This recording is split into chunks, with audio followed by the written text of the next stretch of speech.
Why, hello, my loves, and welcome back to Spook Manor. Are you here for yet another tale to take you beyond time and space? Well, I have quite the stellar one for you. It is a story of an independent woman who is fulfilled living a peaceful, retired life. But when she is suddenly thrown into a world that makes her question if her choices were actually her own, facing tormenting flashes of memory that haunts her dreams, she starts out on a journey to find the secrets hidden deep within her mind, in a desperate search to find what she holds most dear. Would you care to join me as we take flight to another world? Then let's begin. Let's take a moment to understand our subject. The residence. Located at 1402 South Lone Range Road, Linda Stevenson's home is, as the name suggests, in the middle of the lone section of Kennapora Island. The history of the residence. Linda's grandfather, Russell Stevenson, built a two-story, 7,000-square-foot cabin in the peaceful woods of the island community, which is a 20-minute ferry ride to and from the city of Seattle, Washington. A notable attorney by the name of Charles Stevenson originally purchased the land in the late 1800s, but the current home was built on top of an earlier cabin that had been renovated. Due to his skill as an architect, Russell Stevenson made sure to incorporate some features of his ancestors into the rebuild. Linda feels a deep connection to the house where she spent most of her childhood. It is a spacious, well-designed rustic home with 4 bedrooms and 5 bathrooms, as well as 2 living areas, a kitchen with 2 ovens, and more windows than walls. Amid 20 acres of pine and Arctic trees, it is, as she states, her oasis, her heaven, and her place of refuge. The Lone Range property was left to Linda, then in her 40s, by her father. A drunk driver had struck and killed Linda's mother when Linda was just 11 years old. Together, Linda and her father went into mourning, becoming a strong and silent partnership, and her father never remarried. When Linda finished high school, she took a short trip abroad and then enrolled in law school. She had a thriving law firm in Seattle, and her condo overlooking Alki Beach was one of the city's most beautiful. Upon her father's passing and her own retirement, Linda rented out her condo in the city on Airbnb and only took the ferry into town to get groceries for her guests and maintain the property. It is a mere 15-minute drive from the island's ferry terminal to the property. Linda is the type of person to take a deep breath of fresh air the moment she steps back on the island. It is a peaceful, unrestricted, and silent area. Her financial status. Linda lives comfortably on retirement income from the law firm in which she still holds stock. Occasionally, when she feels like it, she also likes to mediate legal disputes. She likes being connected and going to events where she can mingle with other lawyers. Her recreational activities. She documents her hikes over her property's many paths in a blog she maintains online. She has stated that she feels perfectly at ease in her natural sanctuary, where the only other creatures around are shy foxes and raccoons. Living relatives. Linda is childless. She had never desired a spouse or children. Being independent is a great joy to her. She loves her life and is settled back in Lone Range, where she enjoys gardening her own vegetables and hosting backyard bonfires. She is happy to be kept busy and enjoys caring for the property in such ways as washing windows in the house, including the high ones on the upper floors. Her current relationships. Noreen and Sheila are her closest friends, and they come to see her once a week. Linda treasures her time spent socializing in this way. She wears little makeup and likes to curl her auburn shoulder-length hair before hosting a party in her kitchen where everyone dances around in silk caftans. She retrieves her favorite wine glasses and chooses a couple of bottles from the extensive collection she keeps in her wine cellar. One of Linda's hobbies is making charcuterie boards, and she would often put fruits and vegetables from her garden on them, along with artisanal cheeses, hummus, and thin crackers. Usually, after the women had finished catching up on the latest rumors, they would play Scrabble or Hugger-Mugger while getting a little tipsy and having a good time during the wet seasons. Linda always makes sure the guest room upstairs are clean and tidy for her guests to stay the night, and especially when they had had a few too many drinks to drive home safely. She is a very responsible woman. Her neighbors. Most of the island's residents are retired, so there are no hectic daily routines to keep track of, and everyone is mostly friendly to one another.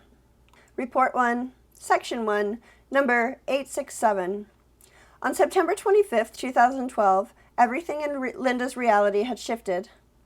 According to her, life carried on as usual that day, without an alarm clock, which she usually avoids since she hates them and usually sleeps until roughly 10 a.m. She savors her morning coffee while sitting on her veranda and watching the birds.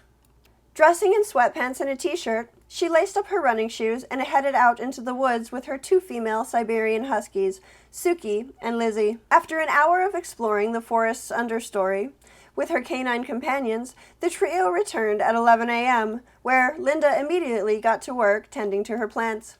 For her Halloween carving party next month, she double-checked the pumpkin she had grown. She always invites many of the island's residents to her favorite gathering. She trimmed vegetables for a dinner salad, tending to the squash and rhubarb branches that would later be preserved for pies. Around 2 o'clock, she indulged in a cup of tea and a long bath while listening to her favorite song on repeat. She put a cucumber mask on her face and relaxed on her 4-poster bed to finish off her afternoon skincare routine.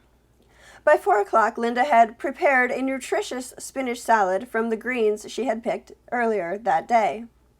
She poured herself a glass of sweet wine and nestled into a plush couch in her preferred living room to catch up on her favorite true crime series, a program she had been following since the plot.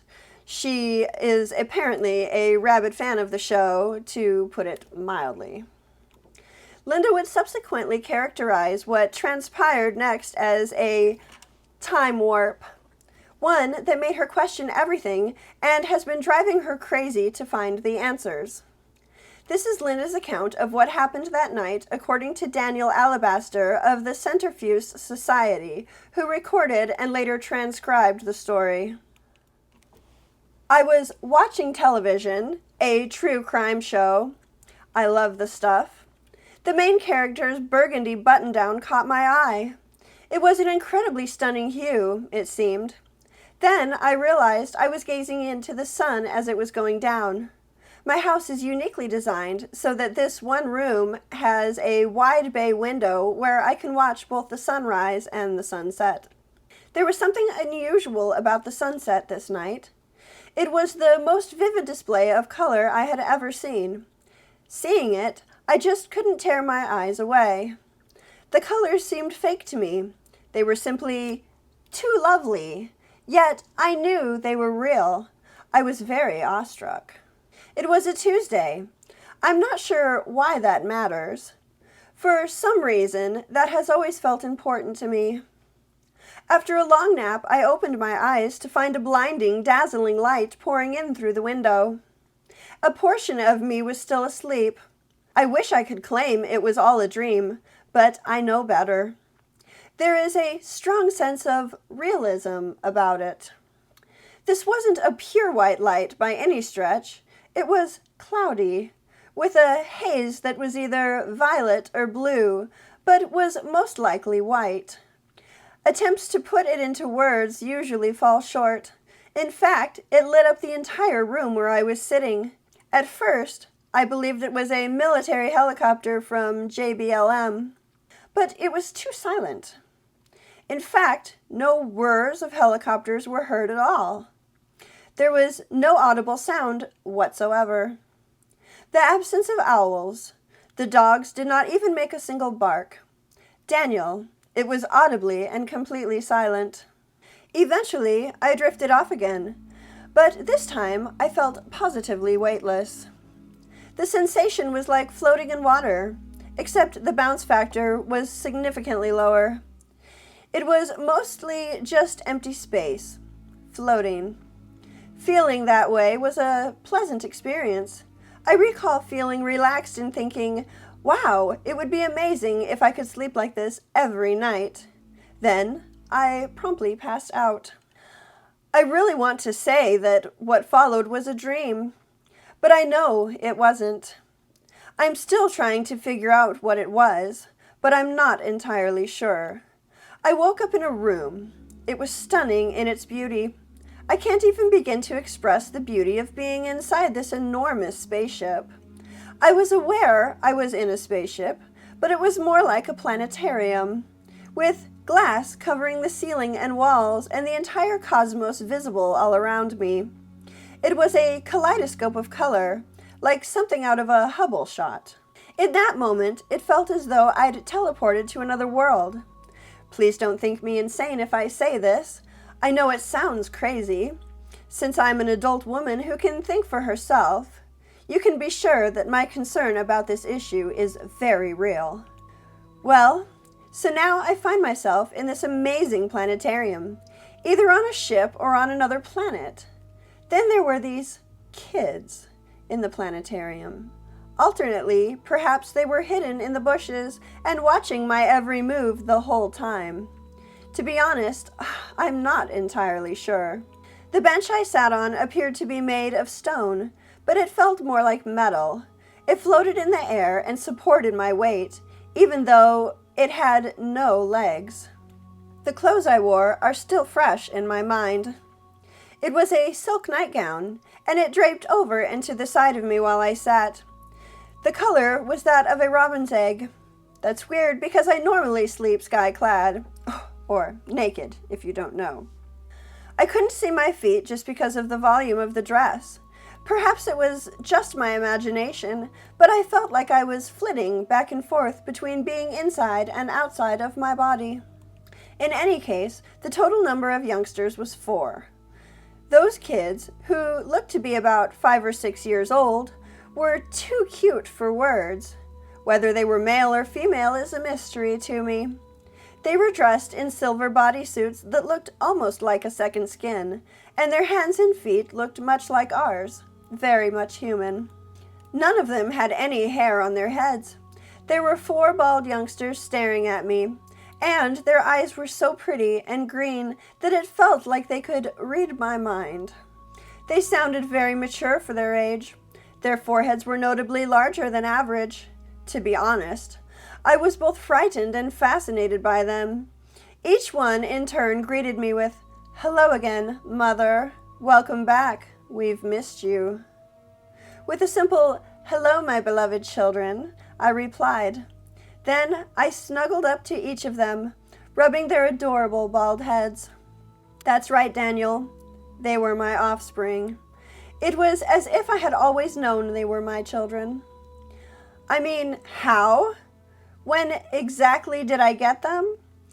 This is a source of my mental anguish. They appeared to be both humans and not humans, yet they were not shapeshifters. It's so hard for me to explain. They sat on the floor beside my feet and rested their weary heads on my thighs. There has never been anything so tranquil as those tiny creatures. At first, I tried touching each of their heads individually, and each time I did, I sensed a difference, like a rush. It felt like they were gently tugging at my vitality without touching me. My guess is that I was there to feed my children, Daniel. Do I make myself clear here? I was feeding them with my very own life force. I sat there with my kids for who knows how long. It feels like a very long time, in the order of weeks or months. Of course, I can't just sit still for a few months. Like, obviously, she laughs. I must eat and drink. It just seems like an extremely long period of time. In any case, things took a terrible turn shortly after that. Suddenly, I found myself stretched out on a table with people around me. Not many, but enough to notice. I call them people because I have no better word to describe them, as they are clearly not humans, but nevertheless behave like humans. I felt woozy when one of them whispered next to my left ear. I heard a man's voice saying that he was going to medicate me and do some things to my mind so that I would forget what had just occurred. Instantaneously, I was filled with dread. That's exactly what he said. I'm going to do something to your mind, and you will forget this ever happened. I burst into tears and wailed, pleading with the universe to let me recall my sweet children. The people paid no attention to me and carried on anyhow. They were sending and receiving military signals using alphabets like Alpha and Delta. I wish I could remember everything they were saying, especially what was said to alter my mind. Suddenly, their forms disappeared from my sight. I found myself awake here, feeling like I had worked out really hard. My muscles were hurting so much. To be honest, I thought I must have slept strangely. I felt exhausted, as if I had run a marathon. I felt I had not slept in a very long time. The sun was up. That seemed like daybreak to me. Contrary to what you may have thought, Daniel, it was not yet morning. It was Wednesday, to be precise. It was exactly 24 hours later, to the minute. I had been gone for exactly 24 hours. There were no voicemails on my cell phone, whose battery had died. It was as if time had stood still for 24 hours. I sat in shock. I went to the bedroom bathroom and took a long soaking bath. Then I put on a slip like it was a nightgown, which I have never done before, and I slept on and off for the next 2 days. And that's the first time I was abducted. At least the one I remember the clearest. End report. Since then, Linda Stevenson has been obsessed with finding answers about those missing 24 hours, an experience that altered her life forever. A greater sense of isolation has set in for her. There are still get-togethers with her friends, but they're just not the same. To tell them would be disastrous. Everything seems just so out of the ordinary to her now. After discovering our society had documented several cases of people being taken by mysterious lights in the middle of the night, Linda decided to contact us to share her own story. She joined an online forum with a group of individuals who had been abducted and found herself surrounded by people much like herself. Linda proceeded to be taken many times after this one, yet she doesn't remember them as clearly as she does that very first event. Every time she found herself back in her home, it was in the afternoon, exactly 24 hours later. She once hosted a member of our society for a whole 6 months, hoping they could witness and document what happened when she was taken. But the spaceship never came while we were there. Linda understood that her sadness was a result of her missing children. She spent much of her time asking questions of the government, military personnel, and even parapsychologists or two, hoping for information in an effort to figure out who had been abducting her. Where are her children, she always asks. To date, she is still unable to figure it all out. No one can give her answers. At least, that's what we all tell her. End report. So tell me, my loves, was this in fact an alien abduction by intelligence from another world? Or were her visions subconscious manifestations of lifelong regrets? Or perhaps was she experiencing flashbacks from a psyops to cover up human experimentations by our own government military installations? Please comment down below and like and subscribe for more fictional stories that are often of actual urban legends and sometimes have historical reference. See you next week and have a good night.